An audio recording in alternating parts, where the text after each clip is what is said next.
When the Dodge Challenger and Charger Hellcat first appeared, they completely changed the performance car market because they offered more than 700 horsepower at a price that undercut many European sports cars, creating the impression that owning one was one of the greatest automotive bargains ever built. For years, that reputation held true, and countless enthusiasts saw the Hellcat as the perfect combination of power, practicality, and value. Yet value is never determined by horsepower alone, because the true cost of owning any vehicle extends far beyond the price listed on the window sticker, and that is exactly where the story begins to change. At first glance, the argument for buying a Hellcat still seems convincing. Massive supercharged V8, unmistakable styling, 4 usable seats, and enough acceleration to compete with cars costing far more. On paper, it feels like an obvious choice for anyone wanting extreme performance without entering six-figure supercar territory. However, financial decisions become much clearer when every cost is added together instead of focusing on a single number.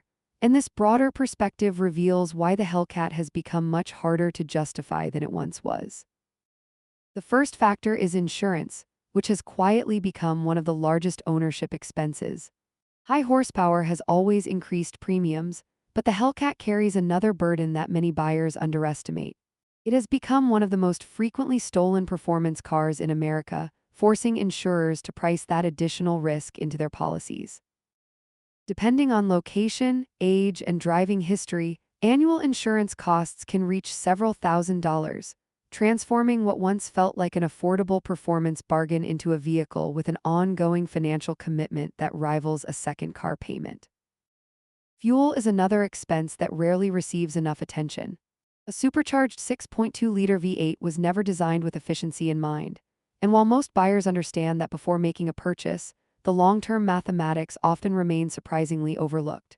Premium gasoline, frequent fill-ups, and rising fuel prices combine into a recurring expense that compounds year after year.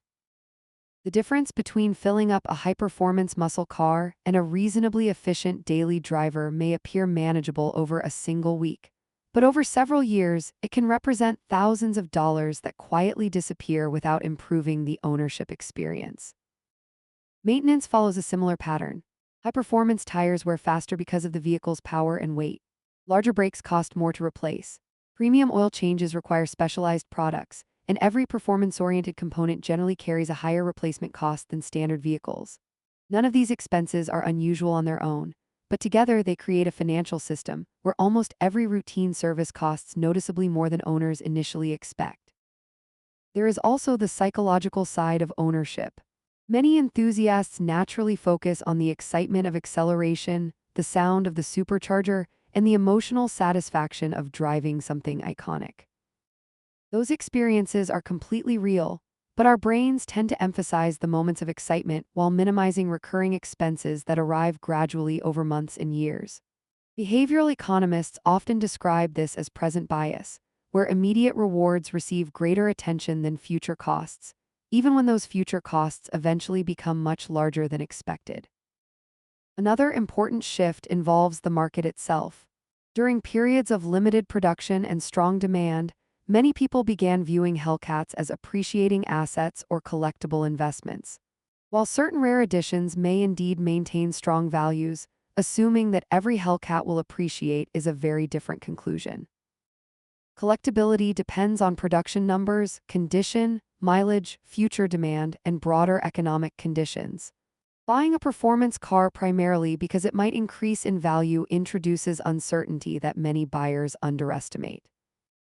This does not mean the Hellcat is a bad car. In fact, it remains one of the most memorable American performance vehicles ever produced, and for collectors, weekend drivers, or enthusiasts who fully understand the financial commitment, it can still deliver an experience that few modern cars can match. The question is no longer whether the car is exciting, because few people would argue otherwise. The more useful question is whether that excitement still represents good value in today's economic environment. Ultimately, the Dodge Hellcat has not become less impressive. Its engine still delivers extraordinary performance, its character remains unmistakable, and its place in automotive history is secure. What has changed is the financial equation surrounding it.